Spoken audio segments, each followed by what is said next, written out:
Hi, my name is Edward Bienkowski, and my mother was a riveter in the Republic Aviation plant during World War II. I have to read a statement because I can't memorize this, so just hopefully you'll find this funny and entertaining and sad. Everything is there. So I'm just going to start, and hopefully you'll enjoy this. My mother, Geneva Strange, was born on a farm outside of Lagodi, Indiana, one of 10 children. She moved to Evansville, Indiana to work at the Republic Aviation plant. She was a riveter. My father, Eugene Bienkowski, grew up in New Britain, Connecticut, and was drafted in the U.S. Army. He trained at a military base in Miami, Florida for LST equipment. Upon his first military transport outside of Miami by train, he came to Evansville, Indiana, and he was traveling, of course, across the United States. My mother also volunteered at the Evansville Red Cross. They met, fell in love, and had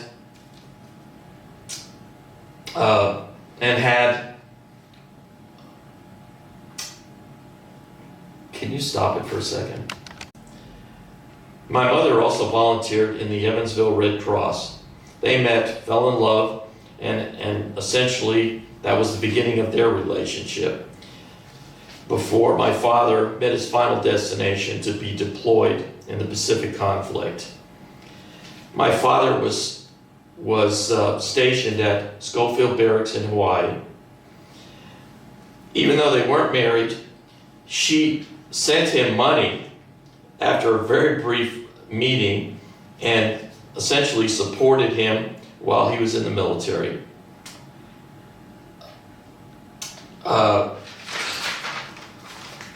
My father, who eventually became a corporal in the Army, was in the Army infantry, and he was assigned, I don't think he volunteered for this, a 50 caliber machine gun. So my father was a tiny person, and he was 5 foot, but I'm sure he wasn't happy about that, but you don't get to pick what they give you. So my father was actually part of many military battles in the Philippines, but he was stationed in Schofield Barracks in Hawaii. When I was older, when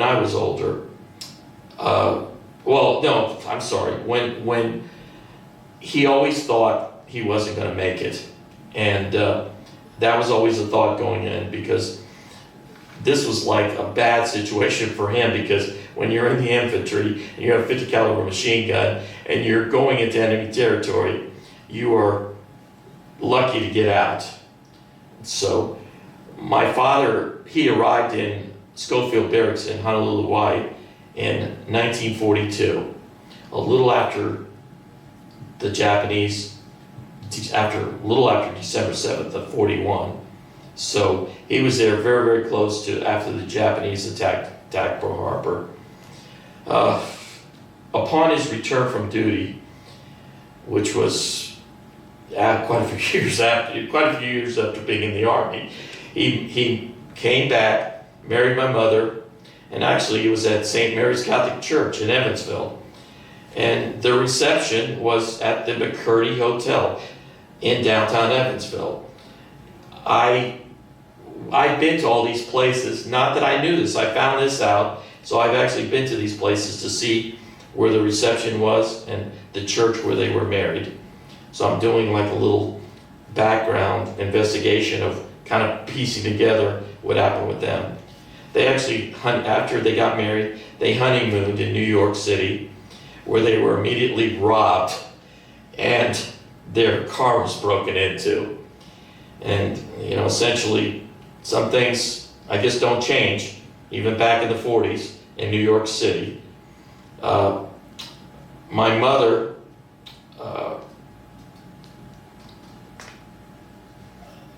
if you don't mind.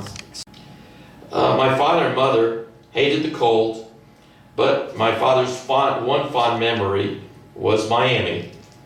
So ultimately, after their honeymoon, they moved with Army friends to Miami Beach, which that was part of my father's training.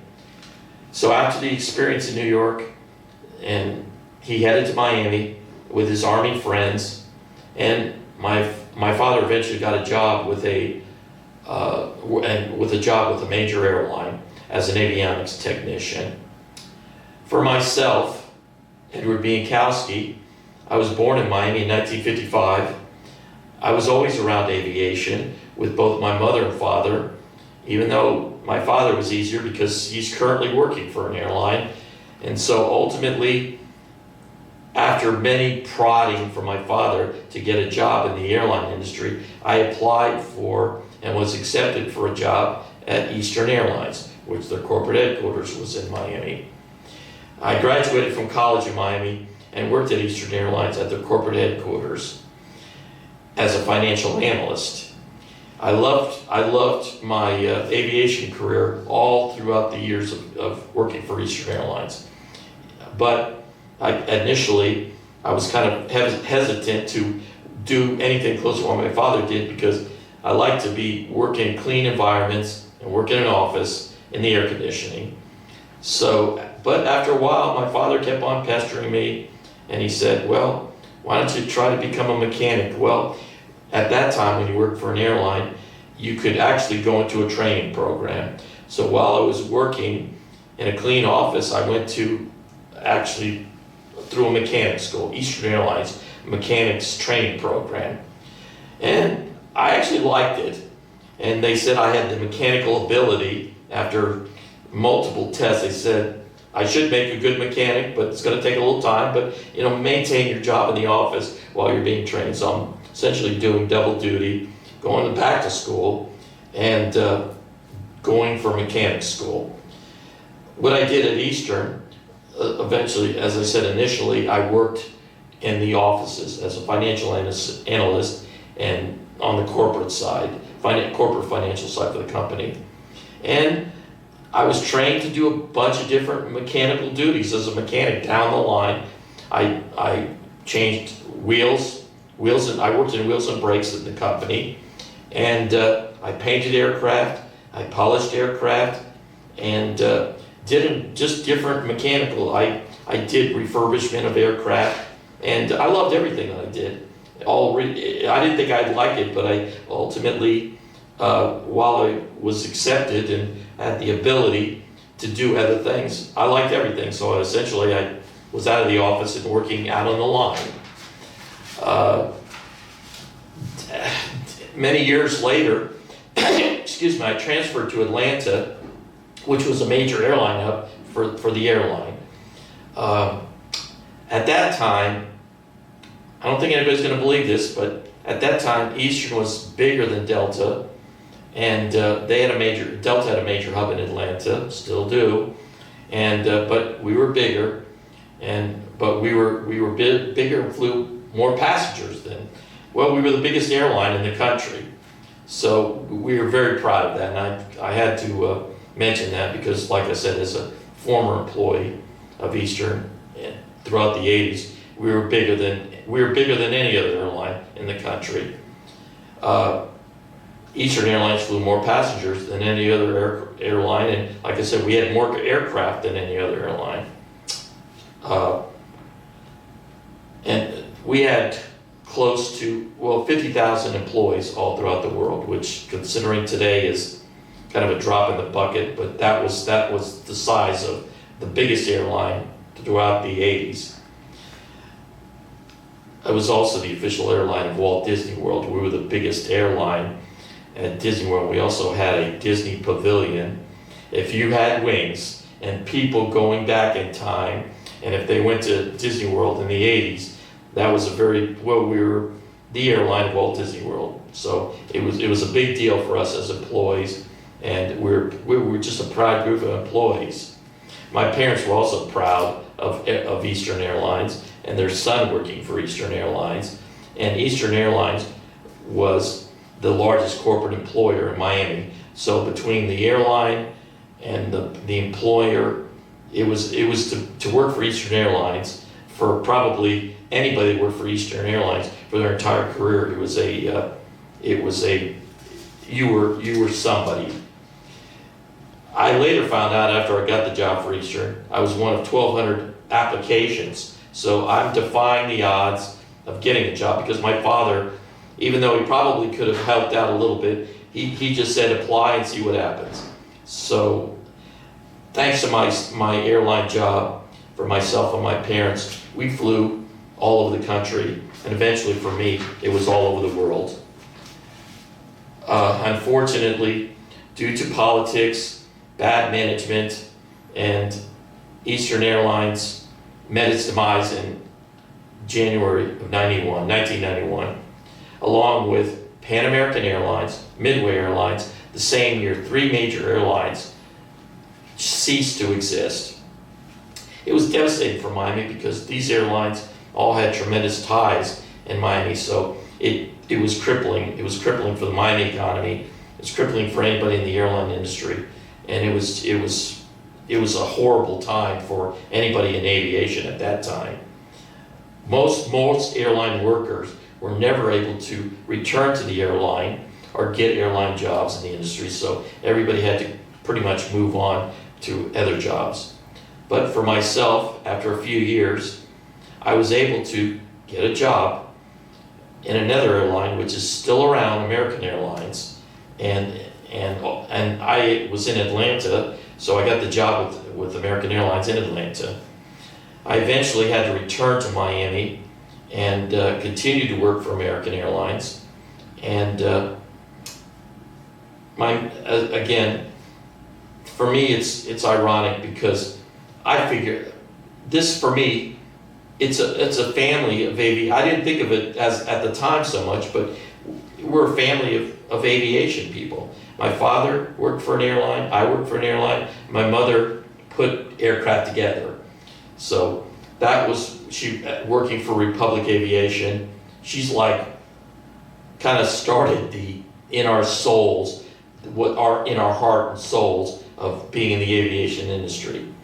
Now, I returned to Lagodi, Indiana. That's where my mother grew up, on a farm, and just every year for family reunions. The only thing is, our reunions, since my parents are gone, I didn't know a lot about what my mother did, and of course, it just wasn't talked about. The reunion they've had this reunion for over 100 years. My father meeting my mother, and the entire process in itself is a miracle, the way I look at it. For the last few years of my father's life, for the last few years of my mother's life, or my father's life, she became a caregiver, and she was an angel, absolute angel. They were married for over 50 years, and in the South Florida area, she cared for my father for 5 years of his life.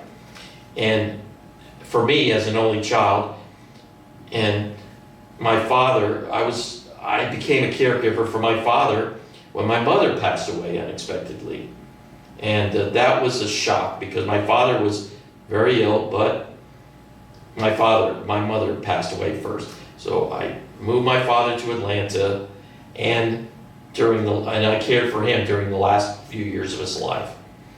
I moved him from South Florida to Atlanta. It was very difficult for him, and because he was in pretty bad shape. But at the same time, it was a wonderful experience for him and myself. It wasn't planned, but it was just a wonderful experience. Just taking care of him. He wasn't, even though he was disabled, I never considered him disabled. I remembered him as I remember him growing up. Unfortunately, I spent a lot of time at the Veterans Hospital in Atlanta, and what happened there, for me, I always thought my parents are going to be around forever.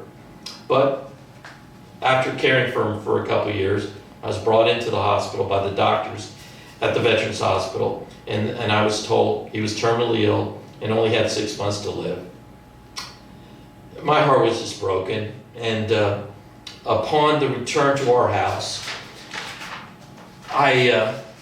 this is again in Atlanta, I asked my father why, I don't know, but somebody's telling me something. I asked my father if he had any wish, what would his wish be? I figured I didn't know what he was going to ask for, but his wish was he wanted to return to the military base where he was stationed in Hawaii, which was kind of surprising. And it was surprising for me because he never talked about that. He never talked about that. He never talked about going back to the base. In all the years that I lived at home growing up, he never talked about that. So I was a bit taken aback and surprised, but I knew that was easy for me to do. Pretty easy, because working for an airline, you can fly pretty much wherever you want to fly to, but I had to get more details. So we had conversations. And essentially, I had to find out more details of where, I knew we were stationed at, but I didn't really know too much. And I know he was there after Pearl Harbor, but I had to get more details. So and one of the things that he told me, he always said he was in half in the Army, half in the Navy, and I knew about the LSTs, but I didn't really, I didn't know. I had little bits and pieces of information, but as time went by, I found out more, but I had to contact the Army in Hawaii, and I had to contact the Navy in Hawaii, and they said, get them here. That was it, just get them here. And so what happened was, it came fast. After contacting the military, after contacting the Army and the Navy, all I had to do was get them there and be there. So,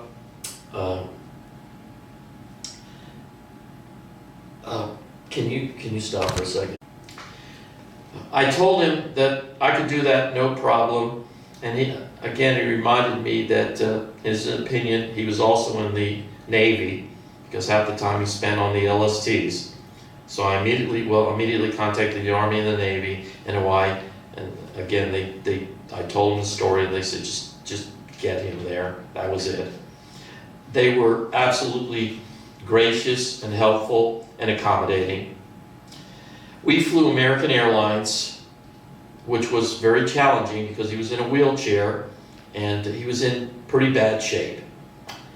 So, but if you have enough will, there's a way. And like I said, he was extremely ill at the time, and he was in a wheelchair. So, thanks to the help of the American Airlines people, American Airlines employees, and we were able to pull this off. And they literally carried him onto the plane. Passengers, I remember this like it happened yesterday, but passengers were wondering what is going on, because that's normally not usually a way people get boarded on the planes, because usually handicapped people are the first ones on, we're the last ones on.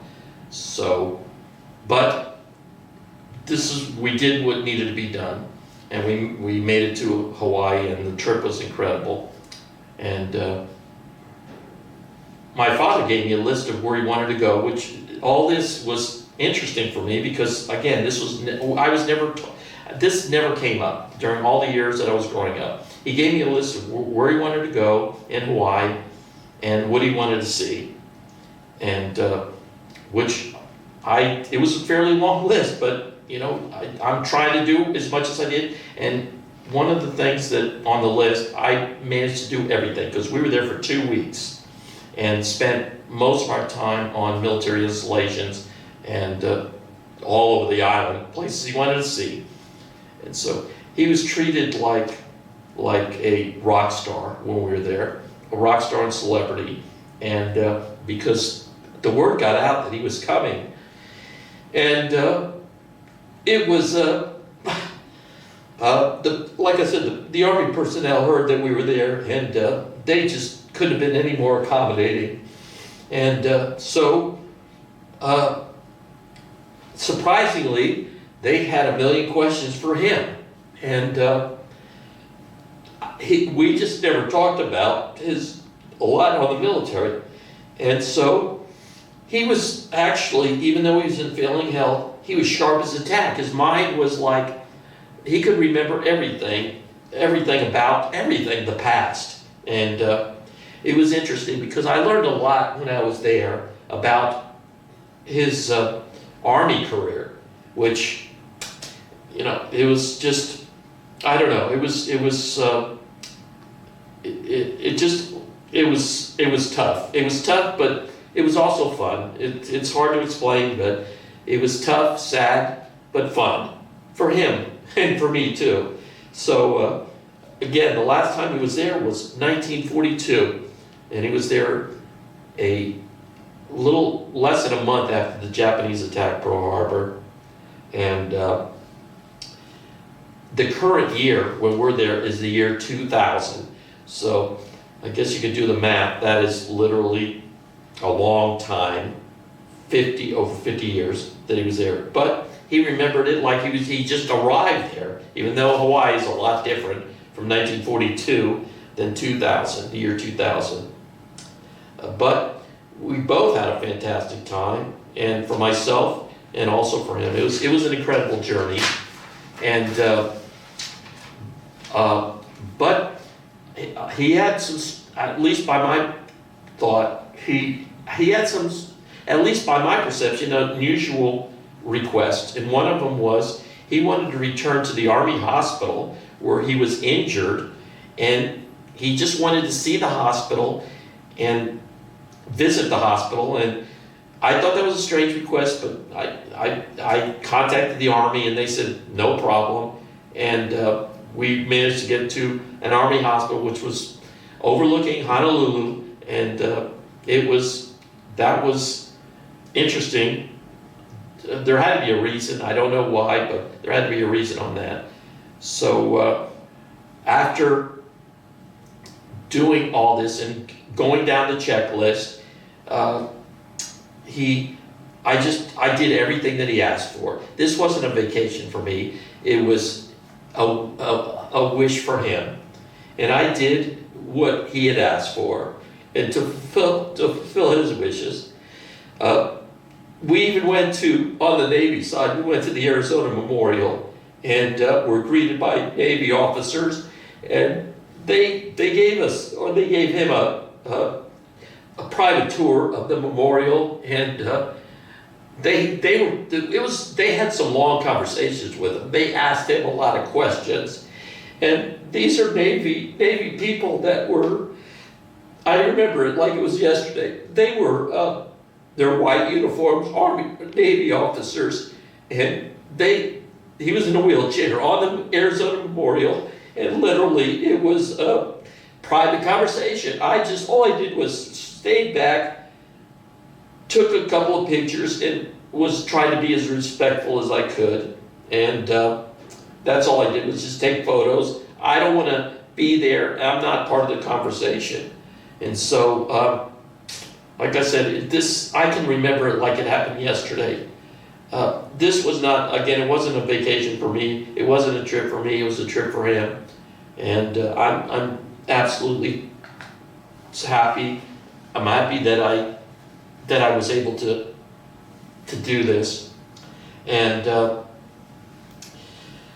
there's actually there's a funny part to this story. It sounds depressing, but there's a funny part to this story. And I guess I'm going to get to the funny part now. What happened was, after we did everything we wanted to do and what he wanted to do, the final leg of this, I'm going to say adventure, was that our flight back to Atlanta from Honolulu, we couldn't take our original flight, so we had to take an alternate flight, which that's not uncommon for airline employees. What happened was we were on a DC-10 flying directly from Honolulu to Chicago, and DC-10. If anybody doesn't know that, that's a big plane, and to me, this is where the funny part comes in. Again, we flew from Honolulu to Chicago, long flight. On the top of my head, I guess people can figure out how that long is. I can tell you, to get to Honolulu, 5 hours straight, and to get to Chicago, about another 5 hours straight. So it was a long flight. But what happened on this flight was, it was, again, very full plane, and when you, again, as an airline employee, you're on standby, but this time it was a little bit luckier on the tickets, the airline for the employee tickets. There were 2 tickets, and one was first class, one was coach. So my father, of course, he's flying first class on a very long flight, and at that time, in the year 2000, it was actually fantastic service and great food, everything. But I'm all the way in the back of the plane, and which was fine with me. And he's all the way in the front of the plane, which was fine with me too. And again, my memories of that flight, I was right next to the lavatory, so which is not the best place to be, but it's, the airline saying is if you can get to your final destination and without major problems, then that's a good flight. So the only thing was, when we went onto the plane and we were assigned to the seats, I approached the flight attendants, and I told them, or I asked them, I said, my father is in pretty bad shape, and just keep an eye on him, basically. And I didn't, but I did make one request, and I said that my father's, he was fragile. When I say fragile, bad health, and but I asked the flight attendants, because the way planes are, first class flight attendants, coach flight attendants. So I basically, was dealing with coach flight attendants when I'm back at my seat / lavatory. So the plane took off without incident, no problems, everything's good. But my thought was, I told the flight attendants, just do not give him any liquor. And there's a reason why. If somebody is sick and taking a lot of medicines, you don't give them liquor. But they said, no problem, no problem. And that was the extent of that. Well, I'm on the plane for many, many hours. I don't hear anything. I don't see anything. But I'm not worried, because if there'd be a problem, I would find out about it. But it was just quiet, just peaceful quietness. But I'm just curious. So the only thing about flying, and it's probably the same now, is that when you're in coach, they don't like people from coach coming up to first class. It's just first class is first class, coach is coach, and it's pretty much that's how it is. And but I didn't hear anything, I didn't see anything, but my curiosity is getting the better of me. So after probably maybe 7-8 hours, I have to take a peek at first class, see what's going on. And I go from coach to first class, and because again, the curiosity got the better of me, and it was literally, I was shocked when I got up to first class, not in a bad way, just in a funny way, because it came from coach, quiet, to first class, literally one big party. And my father was there, and the life of the party, it was like shocking. It was shocking to me. And I figured, well, he's happy, and because he's telling stories, and literally, it was just shocking to me, because my father was a very quiet, shy guy. So it was shocking to hear him, totally the life of a party. But I also noticed one thing. There was everybody was drinking a lot up there. Hey, first class, you get unlimited liquor. And I'm looking at my father's tray table and everything around it, and it was covered in miniatures and beer and everything else. So all that 8 hours of time, or however many time it was, everybody was having a grand old time up front. And it was shocking for me, because I told them don't, but I asked the flight attendant, I did ask flight attendants, what's going on? They said, well, your father seemed like a real super nice guy, and he asked for this, and it was just literally, they said, well, he seemed okay, and he was essentially the life of the party, and which was shocking to me, absolutely shocking. But it was funny but shocking. So I went, and I just think they wanted to get me out of there, basically, because I was kind of disrupting their party, which is, like I said, this wasn't expected, but it was kind of funny for me. This is the funny part of my little my adventure. And so I went back to coach thinking, wow, this is interesting. And but after talking to the flight attendants upon departure, they said, your father's a sweetheart. And that's a word I hadn't heard with him before, because, like I said, he's very quiet, conservative, and I never knew him as a sweetheart growing up. So that was an interesting thing that the flight attendants would say, but I guess that was a side of him I never really knew. So, because I had a great upbringing, and I was kind of quiet, reserved, and myself, so I understood that, but nobody ever called me a sweetheart, that I was the life of a party, so that was a bit of a shock. So by the time we arrived in Atlanta, because we're going from Honolulu to Chicago. By the time we had changed planes in Chicago, and then ultimately when we landed in Atlanta, he was pretty quiet. He was happy, super happy, probably more than he should have been. But we landed in Atlanta, no incident. And I found out from little snippets from information that, I asked him, what was going on up front. Eventually, I was able to ask them, and he really didn't want to tell me. So I don't know, I don't know exactly what happened, but all I know was one big party up front, and he was happy, and there was no incident, and no health incident, so that was a good thing. So, but he didn't really want to talk about what happened, and I don't know what happened, so it just was a little bit shocking. So for me, it was funny, sad, and it was a happy moment, and he was happy. So eventually, it wasn't like he's my father, so I can't chastise him for anything. It was just a bit of a shock for myself. So, but at the same time, my father's laughing. I'm hearing things, and what I'm hearing is my mother laughing too. My mother, who had passed away, and she's there saying, maybe I need to loosen up or something.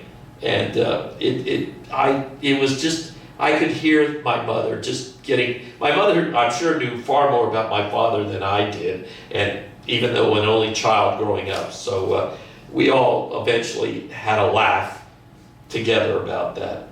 So this is my story about my mother working for Republic Aviation, my father working for a major airline, my mother, how they met, and ultimately Evansville is very predominant. If Evansville, it's just a twist of fate. This to me is just a twist of fate, how they met, and I guess I'm only here because of them. I don't guess, I'm only here because of them. And this is, and also was it P-47? This is Evansville, LST, P-47, how my mother met, and the aviation career in our family. And hopefully this is hopefully you can get through this better than me, but it's absolutely a true story, and I'm happy to tell the story. And I wasn't expecting to tell the story, but I'm happy to tell the story, and hopefully somebody will look at my eyes and say, wow, this is an interesting story. Not that I want the publicity, but it's literally a true story, and that's pretty much it. So I guess thank you for watching.